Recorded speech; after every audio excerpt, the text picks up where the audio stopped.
some work and newer ideas about greenhouse gases and water quality ponds. I thought I would kind of start by introducing myself. This is my first time out here at Carmel. Relatively new to the area. So I'm an assistant professor at the University of Delaware in the School of Marine Science and Policy. I'm based out of the Lewis campus. And I'm a biogeochemist. So it's kind of a mouthful, but really what that means is I think about how biology, chemistry, and geology all interact to kind of regulate where elements and compounds move through ecosystems, right? So it's almost in some ways you can think of it as an accountant, but instead of thinking about money, I'm thinking about nitrogen, carbon, and other elements like this, and how these elements can move and get transformed within an ecosystem. So you can think about this for ponds as like maybe runoff or kind of whether or not your pond might be keeping nutrients and sediments from getting into some of these tax ditches or later on into Delaware Bay or things, right? I like to work across ecosystems, so I work in some of these freshwater ponds, I work in lakes, I work in wetlands. I think my favorite systems are estuaries. As long as it's wet, I'll work there. That's what I'll do. I'm doing basic research to understand how these ecosystems work. Of course, when we're working with ponds are, you have to think about the applications and how people interact with these ecosystems, right? I'm really interested in what plants and animals do for these cycles, and also kind of what people are doing. So I also think a lot about aquaculture and think about fish farming, bivalve farming. I grew up in Maryland. I went to the University of Maryland. And I moved up to Boston to earn my PhD, and then I spent time in Sweden, and then a few years at Cornell. But all of my training at Maryland and then in Cornell, I was in the College of Agriculture. So even though this is kind of basic ecosystem research that I'm interested in, there always is this agriculture background. Okay, I'm going to start with this slide. Just what is a pond? So I think we all kind of know what a pond looks like, but until 2022, there was no actual scientific definition to delineate a pond from a lake, shallow lake, or a kind of wetland with emergent vegetation. Is anybody here from Wisconsin or Minnesota or spent time there? I've seen them. Okay, so you've seen them. So we're at Minnesota, land of 10,000 lakes. So Wisconsin for a long time claimed that they had more lakes than Minnesota. Right? So this was like a state rivalry debate. And once this came out, the scientific study, basically Minnesota could actually say, no, Wisconsin, you're wrong, we have more lakes. They're counting ponds as lakes. Was the researcher from Minnesota? No, the research was from New York. There's like a little bit of space there. The old definition for like the difference between a pond and a lake was you had to have a windswept shore. Kind of these things that you can't necessarily measure. But now we have a good definition. So a pond, you're going to be less than 5 hectares. Less than 15 feet deep, and you're not going to have more than 30% of the pond area having vegetation. Right? If you're deeper than that, you're a small lake. If you're bigger than 5 acres, you're a shallow lake, and then lakes and wetlands. And so these delineations matter because these different types of ecosystems have different regulations. They have different uses, right? And we need to kind of also understand that they function as ecosystems differently. Okay, but I'm going to talk about ponds today. And so I'm at the Lewis campus, the University of Delaware right here, kind of right there by Roosevelt Inlet. I wanted to show how many ponds there are just in this small little area as I've been driving from the campus out here. So if you're just going down New Road or Savannah Road, any guesses on how many ponds you see in this picture? Just from this area? Not 100. It's a good guess though. It's based on 100. 12. Sure. All right, so we'll take 12, 16, 0, 100. So you're all in the right range. There's at least 8, 7. I think I have errors at 7 of them. Even I missed some trying to count them. Right? There's like another one here, right? So there's a lot of ponds in this picture. We're building more. This is not unique to coastal Delaware. This is all along the Atlantic coast of the US, right? Building these ponds, people are moving to these really nice, coastal areas to live. So I think this is something I pulled off the Demerex blog they have on there. They said between 2007 to 2017, more than 1,000 acres of stormwater ponds were built in Delaware. Most of those in Sussex County. This isn't unique to Delaware. 3% of all of Florida's area is a pond. It's a stormwater pond, right? So this is like, we're really changing these landscapes, and ponds are becoming really important in managing our water and also thinking about how elements move across the landscape, right? And it's not just development and housing. So I pulled this off. If anybody drives down one, kind of where the Minos Conway and the rail bike path go under that bridge, they're doing some construction. And of course, they're going to build some new ponds there, right? So there's going to be more. Right? These ponds are going to behave differently than a pond in a development, right? But we have to deal with this water somehow. Okay. I'm going to try to walk you through how I think about ponds here. Right? So if we look at a pond, kind of a cross section of it, you can think about material coming in from outside the pond, right? You can think about runoff. You can think about leaves, grass clippings, kind of all coming into the pond.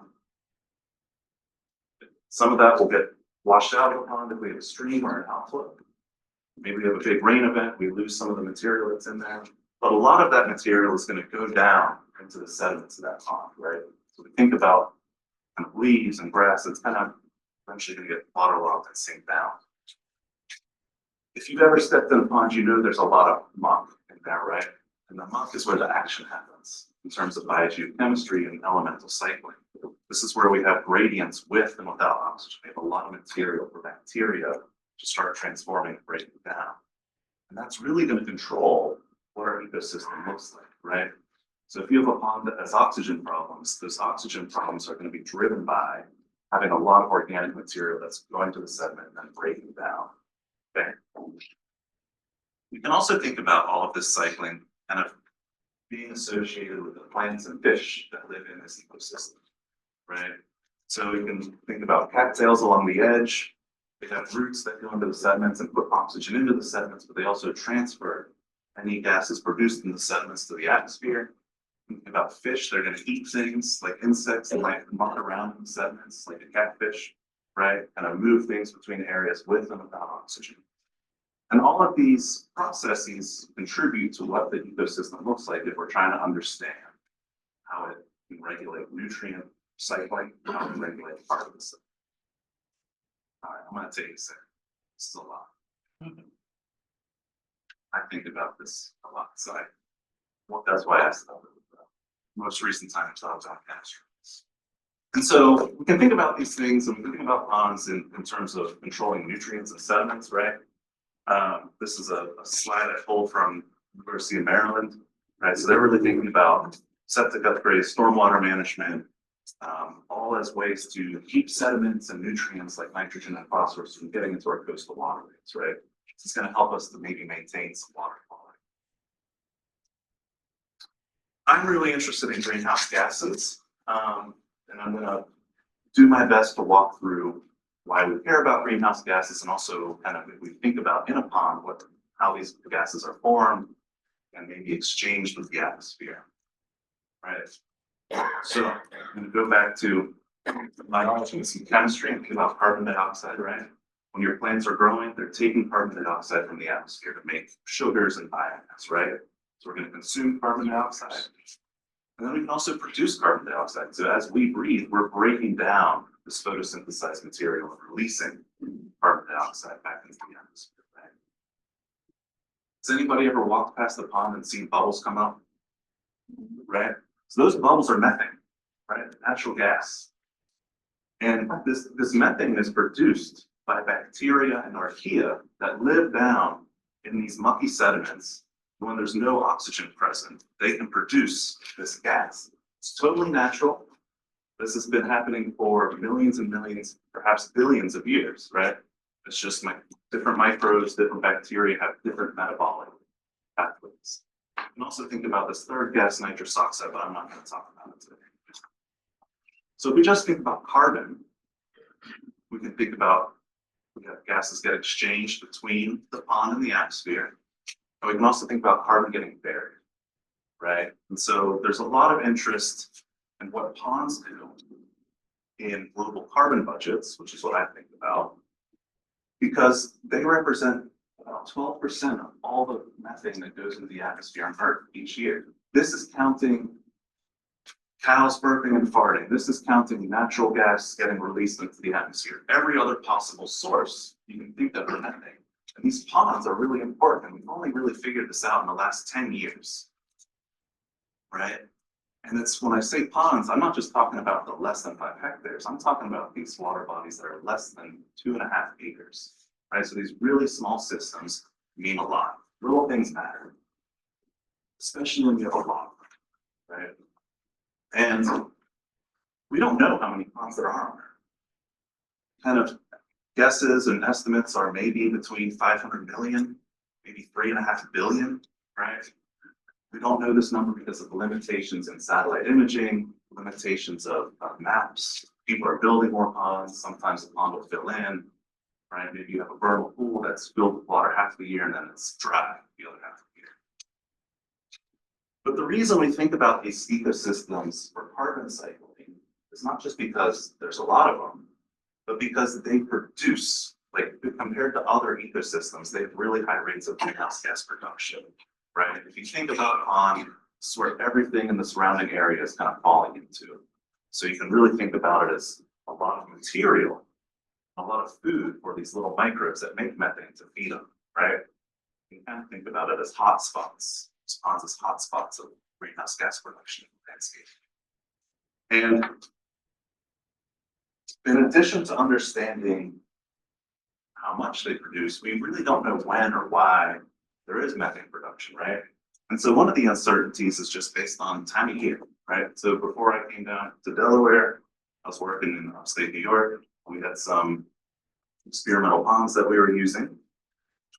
And a lot of research has kind of classified all of these 4 days as this is spring, right? But you can just look at these pictures and say, no, this is like, if I were to go out there and collect a sample to understand what my pond is doing on March 10th, it's completely different than May 14th, right? March 10th, I still have a nice covered pond.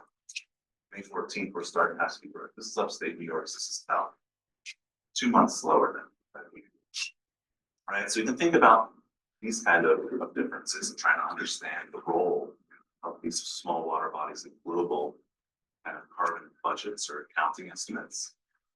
But we can also think about space, right? A pond here is going to behave totally different than a pond in Europe or a pond in South America.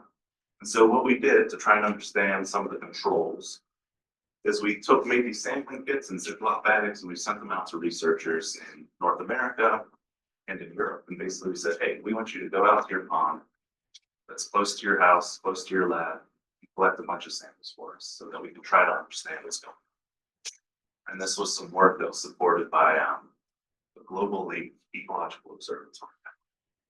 Unfortunately, it's really hard to show a picture of carbon. So I'm gonna kind of walk you through a couple of graphs. But what I want you to look at here, this is just all of the measurements we made, is that some of the ponds, the 3 times the researchers went out and sampled, those 3 dots are pretty far apart, right? This is Big Pond, which is in Minnesota. It's really not very big. And then less than a mile away, we have Lost Pond, which is bigger than Big Pond. But you can see Lost Pond, they went out 3 times. They got the same measurement every time. Whereas Big Pond, we got totally different measurements on each of the 3 dates, right? So we're trying to understand what might be underlying this. And the answer is plants. The plants really matter for trying to understand whether or not our pond is behaving similarly or changing, right? And so we found that floating plants were really important for this, right? Where we have this positive relationship with concentration and release of methane. We also found that these submerged plants could help us to understand when we would have high concentrations. So we're trying to zoom in and do some follow-up work to understand these plants a little better. And so this is a picture from the greenhouse we have at the Lewis campus. We have a bunch of these kind of, I think gallon tubs? I forget. Anyway, we have a bunch of these tubs. We're calling them mesocosms. We went out to Red Mill Pond, dug up a bunch of sediment, put it in the bottom of these tubs, added some water. We're calling them basically mini lakes, right? And what we did is to some of these we added a floating plant. And then to some of these we added a 3D printed floating plant, right? So we knew that these plants matter, but we didn't know why. And the reason we did a 3D printed floating plant is to try to understand the role or the reason that this living plant was actually changing this gas cycling. And what we found out is that it's the physical properties of the plant. So not that the plant is living and photosynthesizing, but just that it's there. Just having this physical boundary at the water air interface is really going to be important. So we're still working on this and trying to do a bit more follow-up. This is some of the basic research we're doing that we can hopefully make useful for some sort of management. What type of species are using that water? No, this is, we were trying to get duckweed, but the nursery got hit by a hurricane, so they said it's something else like we would. Yeah, so it felt really nice to hold. All right, so I'm gonna kind of run through this next one a little bit because I was talking about how these ponds are terrible, they're releasing greenhouse gases. They're also burying carbon, right? So this might also be a climate change solution at the same time. And again, trying to do some basic research to understand the role of the plants and animals in this process. And so this is the Cornell Experimental Pond Facility view from space. And so we spent a summer, we had an undergraduate intern who was really motivated. These ponds are about 6 feet deep. If I stand up in them, the water comes to here on me. They were built in the 1950s. Originally, they were built to test what would happen when you introduce milfoil into an aquatic ecosystem. This is right as milfoil was starting to appear. Or not native milfoil. And they're clay lined, right? And so basically any accumulation of material in them, we'll be able to check if we take a metal pole, we can see the depth to the surface of that sediment, and if we push the pole through, we can get that clay base, right? Then we can just say, okay, this is how much material is accumulated in our pond over this time. And we can take some of that material, do some chemical analyses, and get back out a rate of kind of carbon burial. What is the service that these ponds are providing us? And this map is just kind of showing where sediments were thickest in each of these ponds. You can see that kind of they're built as these inverted kind of truncated pyramids, right? And you can see we have a lot of accumulation around the edges and the corners. These ponds have been used for experiments since the late 1950s. So we got about 70 years, 60 to 70 years of data on experiments. And I don't expect you to read this, but basically we have timelines for each pond of what was done to them. Sediments being added, nutrients being added, plants being added, herbicide treatments, right? Fish additions, killing the fish. One experiment, they wanted to add herbivorous insects to see what happened. And some of these ponds, they put a shade cloth across them right here just to see what happened. And so we could use these histories and this really good record keeping to try and understand whether or not some of these different things might influence our carbon burial, right? And again, what we found is plants really matter. So if you have plants, like these submerged aquatic plants in the pond, you're going to be burying more carbon. This is going to be an ecosystem service. This is a benefit. And you're going to actually maybe make your pond useful for climate change, right? We also found, and we were really surprised by this, we couldn't actually figure out how many times fish really got in these ponds because every time they killed the fish, they were back here. So instead, we looked at how many times they killed the fish as our kind of metric of understanding the prevalence of fish. But basically, if you have plants and fish in your pond, you're going to bury more carbon, right? These are good things to do. And if you put bass in your pond, you're going to be even better. So if you like fishing for bass and you have a pond, you put some bass in your pond. You'll probably be doing fine with that. Okay, this is a lot. I want to think about Delaware and what this all means for Delaware. I'm going to kind of give one example that I think why this research matters here, and then I'm going to put a whole list of questions, and then I'm going to stop talking. All right. And so one of the reasons I think this is really important, we need to think about it in Delaware, is Delaware has said that they want to be carbon neutral by 2050. That's a big goal. There's several other states in the country that have said they're going to achieve this goal. And the requirement in your state budget for carbon, as said by the Intergovernmental Panel on Climate Change, right? So these are the people who put out these global warming reports every few years, is you've got to include ponds. And Delaware has not included ponds in their state budgets yet. I'm not saying this because they forgot to do it, it's because it's hard. It's hard to do it right. They also have not been able to include wetlands properly just because of the challenges of getting these measurements and getting them right. So putting ponds in this budget will probably increase the footprint. So maybe it's a bad thing. But I also think this is a great opportunity because if we have more opportunities to mitigate, that kind of gives us an opportunity to think about ponds as a solution as well, right? Or maybe if we can find ways to put more plants in ponds or improve the water quality in ponds so that they bury more carbon, maybe there will be incentives to help kind of have nicer ponds, right? We can use ponds as a solution, not just a problem, right? Including them in this budget doesn't mean they're bad.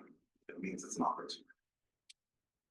I think there are a ton of other questions in Delaware. Like, I don't know how many ponds there are in Sussex County. The conservation district, I think, has some good numbers on this. I'm talking with them to get some of these numbers. I know there's some personal data in them. Trying to think about how many are built each year. Where are they, right? How good are they at actually removing nutrients? How good are they at reducing sediment runoff, right? And thinking about just the shape of the pond, where it's located in the landscape, what the buffer zone around the pond, if it's actually working, right? What kind of plants in the buffer zone? This is like a dream question for me to answer. And then I really think it's exciting, this idea of can we manage our ponds to kind of get these nutrient and carbon benefits, but also other benefits we care about, right? And I think this is a big question, is what do landowners and pond users want for the pond? I was out with the HOA at the start of the summer, and we were talking about like, hey, they were like, yeah, we want our ponds to look good. I was like, what do you mean by good? And I think there were different answers. And different people have different answers. They weren't allowed, they didn't allow fishing in the ponds, and they said that people would come into the neighborhood and try and fish. They're like kind of trying to keep those people out. So maybe some users want to fish, right? So I think these are some really interesting questions. I'm not a social scientist. I avoid this. I try to avoid interacting and working with people. And then I have to sometimes. I'd rather count carbon. This is kind of some of the statements I think that are really important, right? And so I'm just going to stop here. I'm going to leave this up there. Maybe you all have some important questions as well for thinking about ponds in Delaware. Yes. Question. Yeah, right. So if anybody has questions, but thank you, Nick. I was reading articles about biochar and how it creates carbon sequestration, they call it. Taking the carbon, out of the atmosphere. So in a sense, what you were discussing about with the pond capturing carbon, is that similar to carbon sequestration? Yeah, so biochar, people are thinking about applying it in fields and like wetlands. Yeah, so it's an ag product.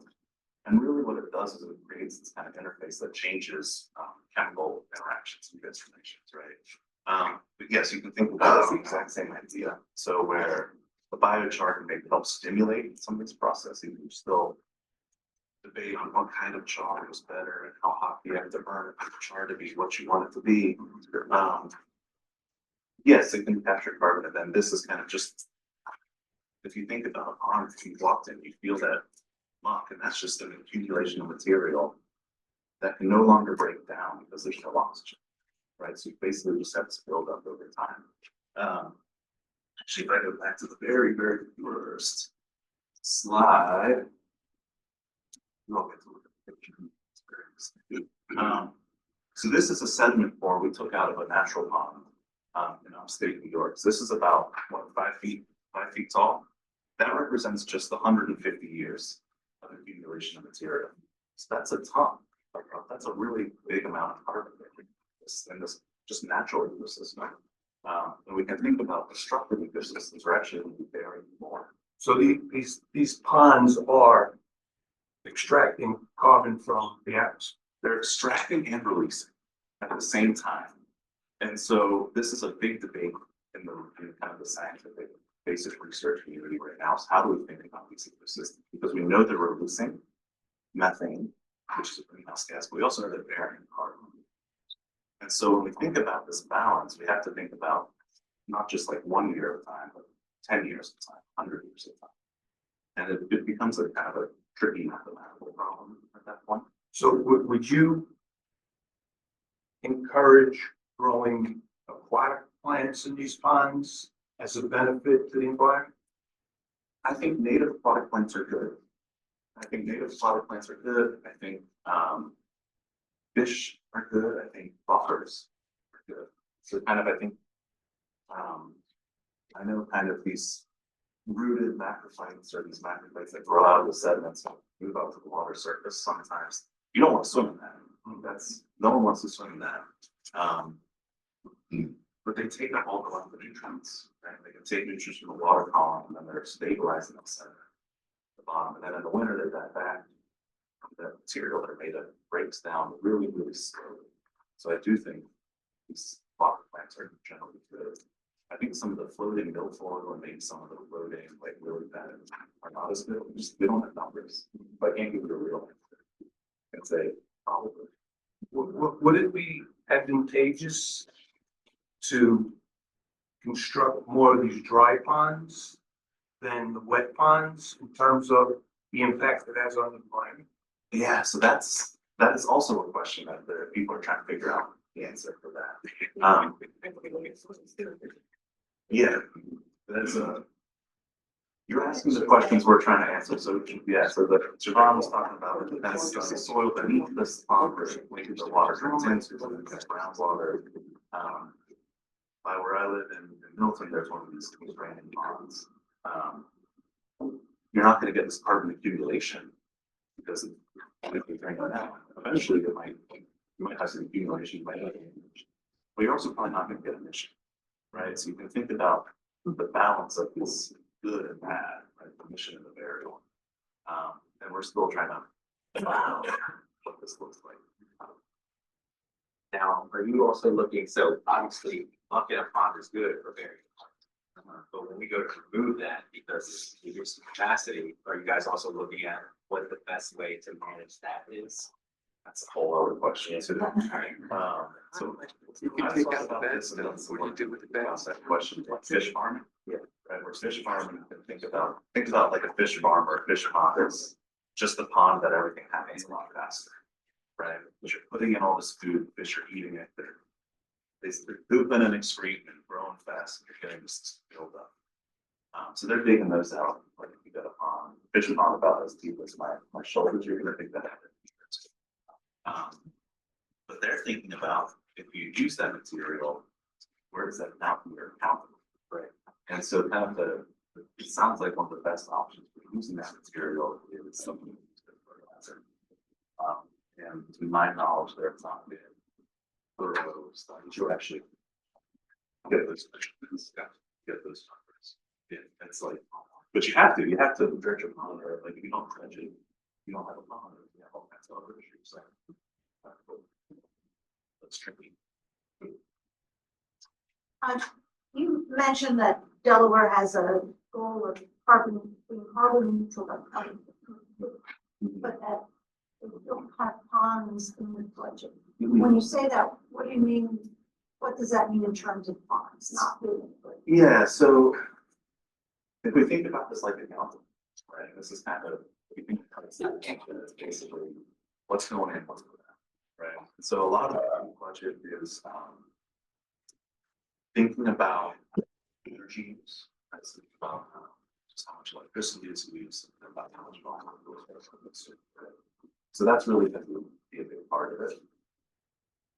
But And the harder part that's really been suggested in the last 5 or 10 years is that we need to think about like changes to land. So what those do, right? So you can mention forest. Where you have a lot of trees growing, a lot of photosynthesis versus maybe like a park concept, right? Where if you have a forest, you're gonna be taking part in your park. So we're starting to talk about how do we include these ideas. And I think the reason it wasn't included is just it's hard. There's not a real number there. So the Intergovernmental Panel on Climate Change, so they made the suggestion for 2019. That was Delaware's budget for 2021. They were working on that for years before that guidance came out. And they do mention in Delaware in their budget that they want to include these things, but the science isn't ready yet. They're talking a lot about wetlands, right?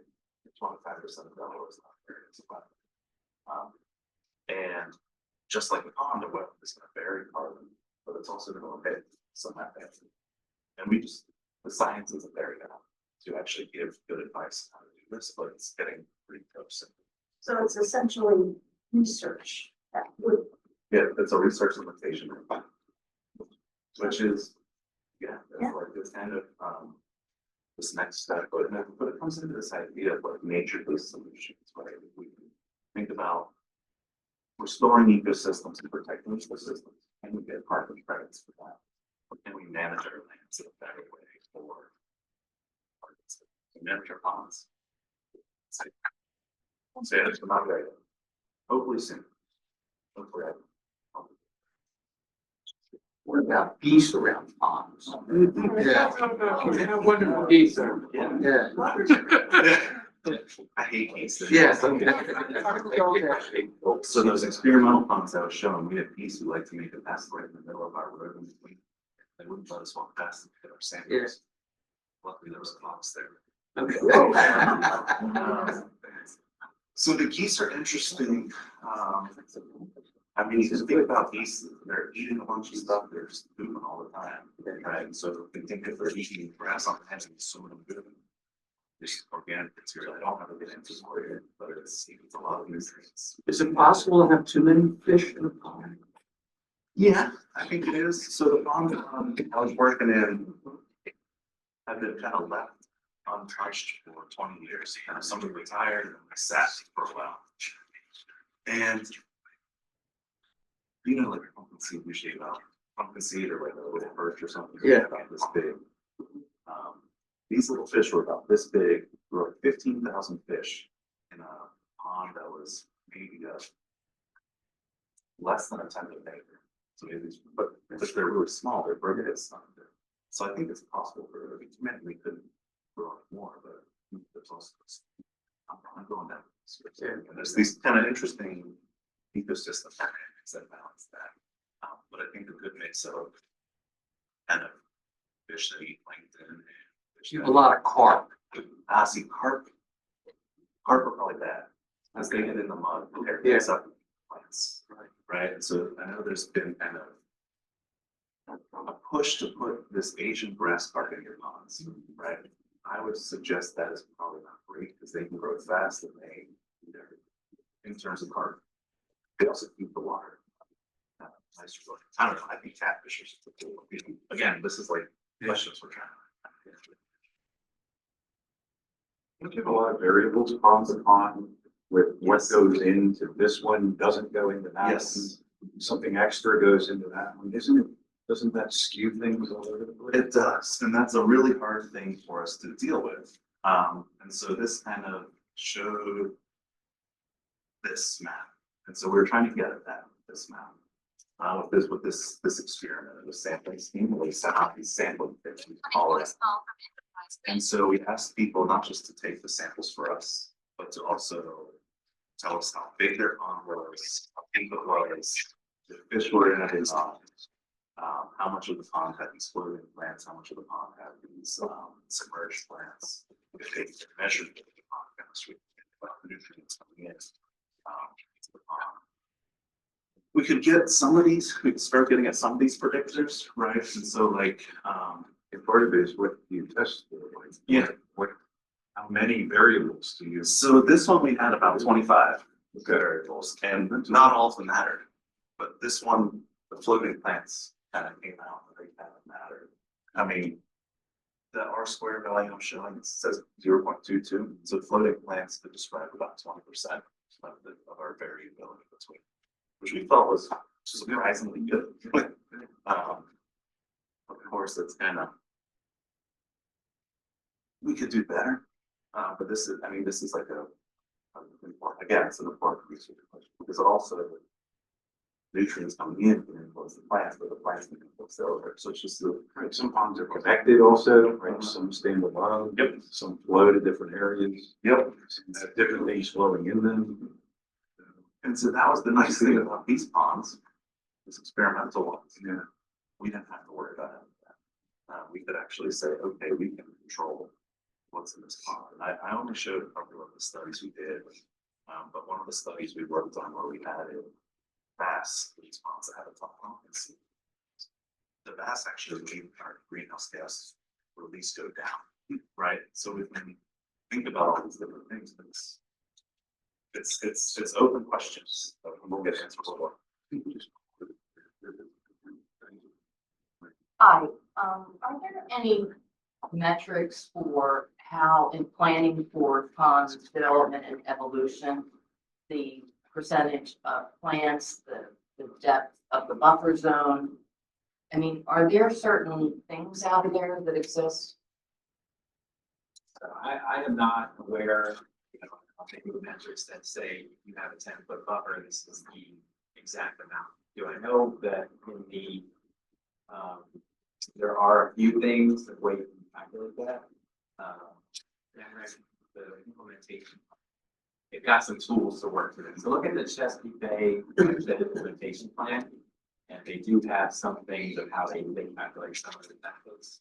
I'm not acutely aware of those, like I haven't done it myself yet, but I think I'm supposed to, so I will be. Yeah, and so I wanted to add, follow on to that is ponds have really not been regulated in the same way as these other water bodies. So there's a bit less, we just don't know. Some of this work with the buffers. So I would look at riparian buffers and some of the things that we're doing under conservation landscaping. So those are the two things in that plan. You try to look at to see they have any numbers, which I need to mention the carnival demonstration plots I have are funded by Delaware, Chesapeake Bay. So that part. Yes. My question is, do you know what the repopulation rate is on carp? When it comes to, I grew up on Red Mill Pond. Okay. And I didn't even realize it was carp in the lake until I saw a guy pull a 1.5 foot long carp out last summer. And, it's just kind of concerning, how they were introduced, number one, and how their population increased that. I don't know much about their reproduction. I know what they do in the ecosystem. I don't know much about their physiology. So they're fairly challenging to the ecosystem overall. Yeah, the carp will get up around and tear plants out. They're not selective, so if you put them in to reduce invasive species, they're gonna take care of it. And they're supposed to be triploid and sterile. But I always go back to, I know Jurassic Park, the light finds a way type thing, and they've seen some escapes from that. I don't, they're supposed to be sterile, they're not supposed to be reproduced. So if there is an issue, yeah, I'm not sure why, just how, because obviously, if someone privately put something there, they just weren't overseen. You need permits to actually release carbon in these water bodies. They're supposed to be sterile. Yeah, I also believe there was an experiment with crayfish that went on, or maybe still in the process of.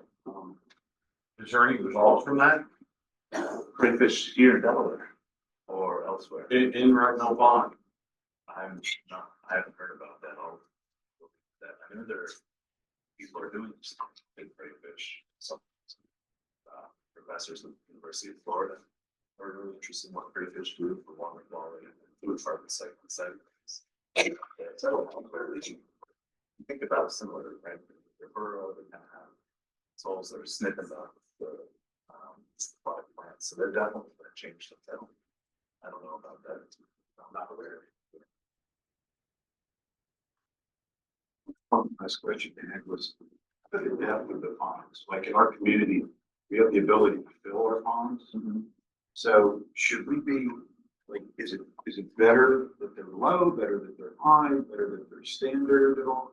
Is there a, This is another open question, and I think it depends what you want to manage for.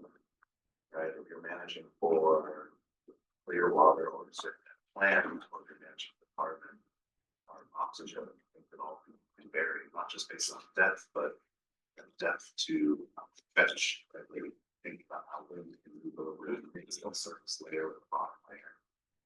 but just what's best based on what we're talking about with the carbon burial and methane creation and all that? Is there a better, is there a best practice? Is there a So, anything at all? well, we can think about trade-offs. So if you're real shallow, you have a short distance between where the gases are produced and where they can get to the atmosphere. Right? But if you're real deep, you might get like a stratification layer that's trapped below. And then if you're kind of in the between, maybe you get stratified, or like you know what I'm saying? I'm saying stratified, it's like on a bomb. Sure. On top of a bomb. Right. So if you're stratified, you might basically have this density layer, it's gonna trap everything. But then when you mix, everything bends out. Yeah, so it's a mix and a fill that. So there's all these different variables, so they're actually trying to answer that exact question in these ponds. I think this is the last summer. So they might actually, I don't know. Yeah, I'll put it on the calendar. They have aeration in these ponds due to the mix for it. Yeah, so these ones don't. And there's different types of aeration. Different, we can think about fountain versus user system versus like the circulator. There's questions. Open questions, open questions. That's like, yeah. This is good. I'm not done with more questions. So the way our ponds are set up now, best practice with the aeration, is just what somebody thought might be good, and maybe it isn't. Is that? Well, it depends what the best practice is for, right? Like if the best practice is for nutrients, or the best practices for oxygen and surface, or the best practices for trying to keep like an outlet in order across the soil. Well, why do HOAs have ponds? What is their purpose for having? It's stormwater. Yeah. Stormwater. So when you change language, you're changing how much water would infiltrate and move through that system that way. So it's a way to make sure that the water is not only leaving the area as it should, but it's also being treated. And obviously, you're not going to get the same method, but it's very managed. And preventing negative like downstream impacts as Yeah, well. exactly. What else?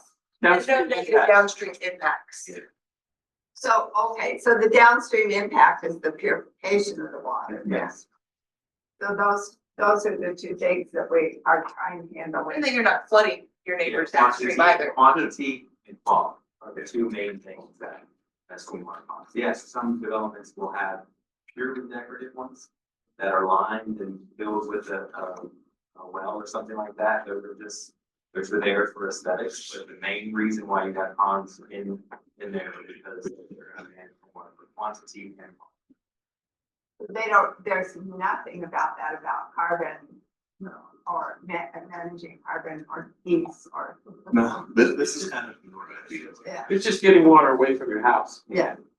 And then getting it away from your house, but It's not dumping it too Yeah. fast on that And side. clean. Yeah. Clean. As it goes downstream, it, Clean. yeah. Yeah, and stormwater has traditionally been managed just for one, and only recently has it been managed more for quality. Because we're figuring out over time that if you get it away too fast without cleaning, that's what we have dead zones and all of that. You have a question, sir? Yeah, I don't think you mentioned anything about bladders or anything like that. We have in the dark. so that Bladders. bladders. You didn't mention anything about bladders, what effect it has, or is there?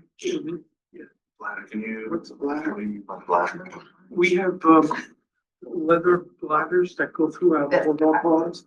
It's Oh. supposed to be keeping, we have a treatment plant in our community, Yeah. or in Arrowland, and then we have the fields.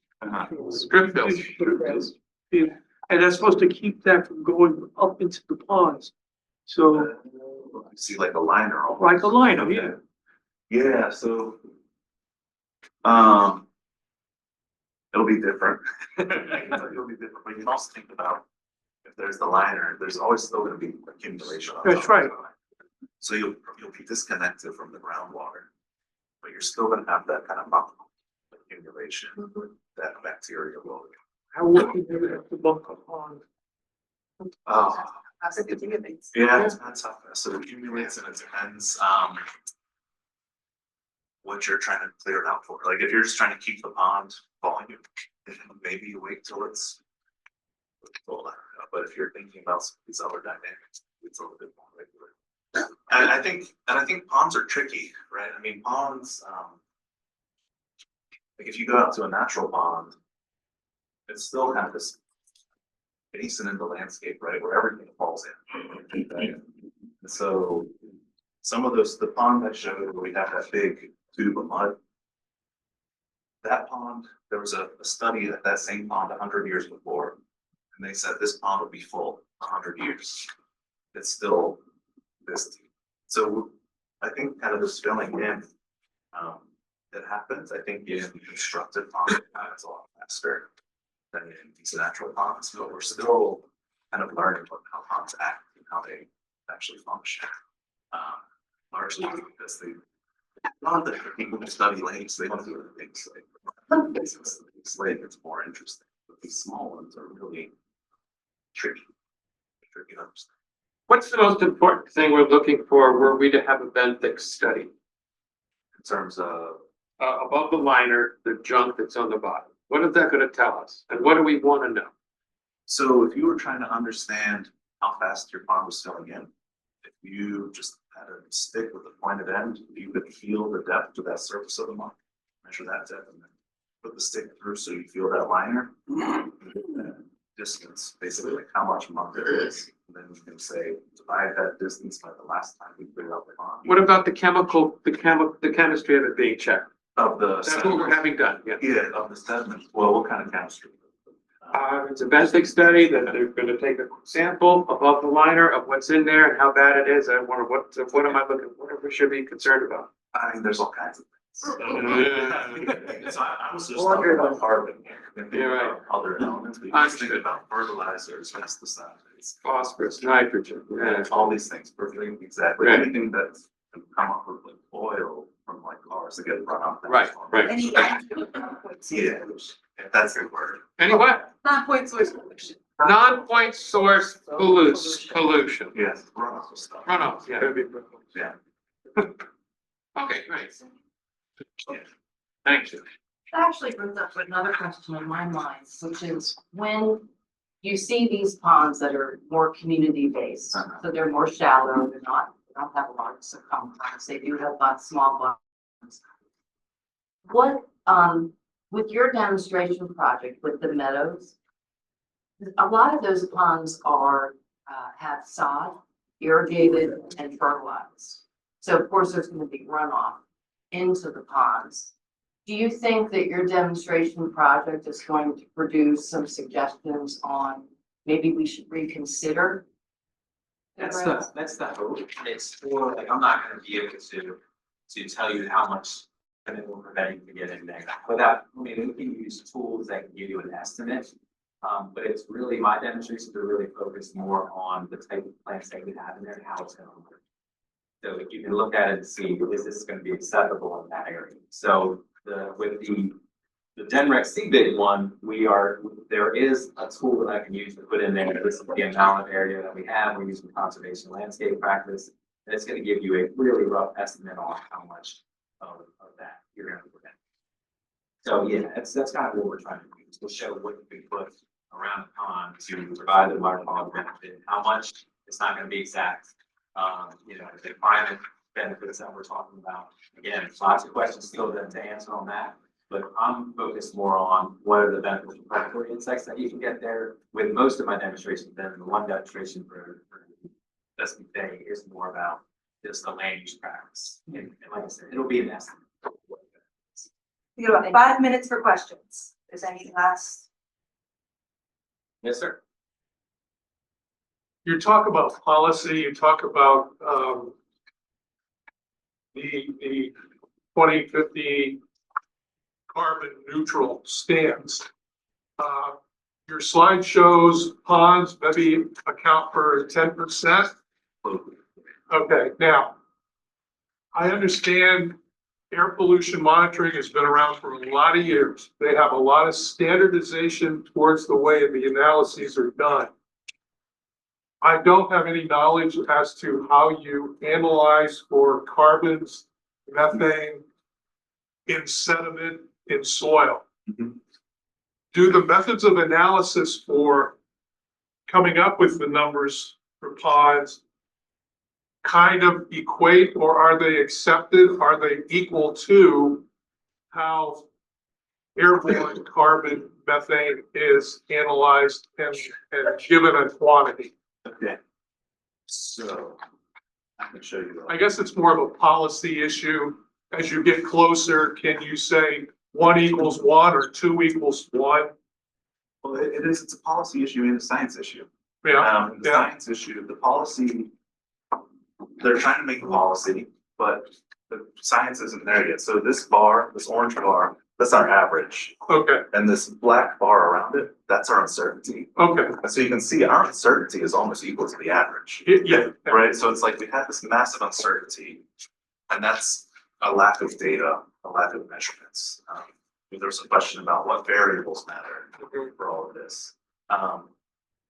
The way we make these measurements, and so my lab, the University of Delaware down there in Lewis, is set up to make these measurements. And so we use we have a gas chromatograph that has some different specialized setup for measuring these concentrations. And that's kind of, we can take air samples and we can say, okay, this is the concentration in the air. And other people are measuring these other contributions, these other emissions. There was a really cool study that happened in the last couple of years where they had these airplanes flying around where they had these laser detectors to see the leaking natural gas wells, right? So there's, even that's uncertain. So they're still trying to figure out all these budgets. We know they are important. I think if we say, okay, the average is maybe around 10%, important, it's probably less in Delaware, because Delaware has slightly fewer ponds and there's a big population center on one, right? So maybe the ponds are a little bit less important, but we don't know. It's not just a question here, it's a question globally. Yeah. I think here there's pretty good existing data and pretty good interest in trying to improve this understanding. I think our methods of doing the measurements is pretty good. The methods of making the measurements is good. The challenge is going out and doing it.